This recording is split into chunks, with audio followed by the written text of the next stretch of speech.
అందరికీ నమస్తే. అందరూ బాగున్నారా? టమాటా రైస్ అంటే ఎంతమందికి ఇష్టమో నాకు కామెంట్ బాక్స్లో కామెంట్ చేయరి.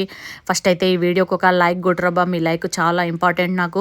టమాటా రైస్ సింపుల్గా ఈజీగా ఎట్లా చేసుకోవాలో చూపిద్దామని వచ్చేసిన. ఫస్ట్ అయితే ఒక బాండి పెట్టేసి దాంట్లో నూనె పోసేరి, గరం మసాలా వేసుకోరి, జీలకర్ర ఆవాలు కూడా వేసుకోవాలనుకుంటే వేసుకోరి. ఇట్లా పచ్చిమిర్చి, ఉల్లిగడ్డ అన్నీ మంచిగా ఫ్రై చేసుకోరబ్బా. ఇంట్లోనే జరంతా అల్లం ఎల్లిగడ్డ కూడా వేసుకొని ఫ్రై చేసుకోరి. ఇట్లా నేను చేసే ఈ టమాటా రైస్ మీరు కూడా ఒకసారి ట్రై చేయరబ్బా, మస్తు కమ్మగా కుదురుతుంది. జరంత కరివేపాకు ఎక్కువనే వేసుకోరి, మస్తు ఉంటుంది. జరంత పసుపు, ఉప్పు, కారం అన్నీ ఇందులోనే వేసి మంచిగా ఫ్రై చేసుకోరబ్బా. ఫ్రై చేసుకున్నాక ఒక 6-7 టమాటాలు పండు మక్కినవి మిక్సీ పట్టేసి ఇంట్లో గుమ్మరిచ్చేసి ఒక 3 నుండి 4 నిమిషాలు మంచిగా ఫ్రై చేసుకోరి. నూనె తేలిందాక ఫ్రై చేయరి. ఇదైతే మర్చిపోకురి, లేకపోతే పచ్చివాసన కొడుతుంది టమాటా రైస్ అనేది. చాలామంది వేరే స్టైల్లో చేస్తారు. నా స్టైల్లో టమాటా రైస్ ఎట్లా చేసినో చూపించేసిన.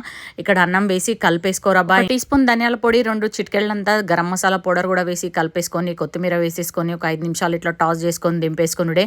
ఈ టమాటా రైస్ మీరు లంచ్ బాక్స్ కూడా తీసుకోవచ్చు అబ్బా, మంచిగా ఉంటుంది. ఈ వీడియోకి అయితే లైక్ కొట్టుర్రి, సబ్స్క్రైబ్ చేసుకోరు. Thanks for watching, bye.